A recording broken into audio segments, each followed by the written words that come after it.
Okay, we're in week 2 of our course, and I hope everybody is thinking about their writing and their personal narratives and are getting to work on those. Our workshops start next week, so be ready. You know your due date, and you'll hand in your work, and I look forward to reading those. That's when the good part of the course really begins. I just want to talk a little bit, in a general way about personal narratives. Um, First of all, probably the most important thing is to write about something that you deeply care about. If you are invested in your writing, if you're invested in the story that you're telling, if it means something to you, chances are that is going to be infectious and it's going to come off the page for your readers. So that's something you want. You don't want something homogenized, which is just a fancy way of saying something that's flat and meaningless. Milk is homogenized, right? They take all the good stuff out of it and they put it on the shelves because it's easy to digest. But good personal narratives, strong fiction, it's not so easy to digest.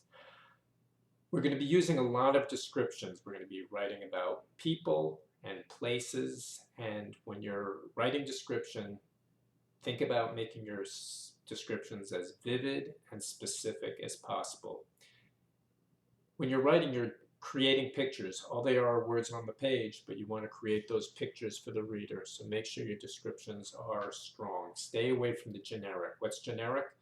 Kind of like homogenized. Generic is just general. I put an example in my class notes about corn. If you go to the supermarket and buy a can of corn and it just says corn on it, not very appetizing, not very specific, very generic. But if you see a label with a golden ear of corn that's just been buttered and it's glistening and it's beautiful, much more specific, maybe some words are specific there, chances are you're going to buy that because the description is more vivid. The same thing with people, right? You want to describe them. He was nice, generic. It says absolutely nothing. Um, he was of medium build, generic, says absolutely nothing. Don't overdo the personal details when you're describing people, but see if you can do something that's unique that we can sort of hang our picture onto. A rule of thumb with description is show versus tell. It's one of those writing adages you'll hear in every creative writing course. You have to take all of those adages with a grain of salt, but like all adages, there's some truth to them. Um, Instead of telling too much, see if you can show. I've given you some examples about that in the lecture notes. If somebody's nervous and they're going to a party and you just say the person was nervous, it's generic, doesn't do it. And it's telling. If you show a person's hands, let's say a little bit clammy, going to let's say a first date, a construction worker, and he's thinking, my God, am I going to make a good impression? There's some calluses on my hand and so forth. Those are showing details, and they'll tell you much more than just telling he was nervous for his first blind date. So think about that, show versus tell. One other thing you're going to be thinking about is using dialogue. In most stories, there is some back and forth, there is some talk. Again, I've set down a few rules, quote unquote rules for the use of strong dialogue. Stay away from throwaway dialogue. Most of what we speak in our daily lives is pretty throwaway. Hey, how you doing? What's up? Not much. Good, good, good, good, good.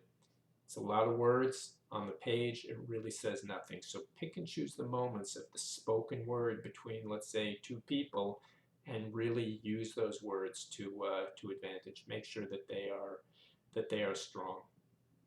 And so that should, in a sense, give you enough to work with when you're writing your personal essays, your personal narratives. Be specific and be invested in your work. I've asked you to read two readings, Roxane Gay's piece and Elizabeth's Talent piece. You can choose one and discuss those on the discussion board. Both pieces do what a good personal narrative should do. They are very specific, they are very vivid, they are very personal, and they obviously mean something to each writer. One is about body image and the anecdotes that go along with the woman who is overweight, and she's very honest, Roxane Gay, in the piece, and it ends with a hopeful message that is earned isn't just tacked on, I believe. And in Elizabeth Tallent's piece, it's a snippet, a short scene between a man and a woman in a car. But it's really a coming of age piece. We see how this young woman is made a little bit more savvy by the experienced man. Again, short, sweet, vivid, strong dialogue that is not throwaway dialogue, but really resonates.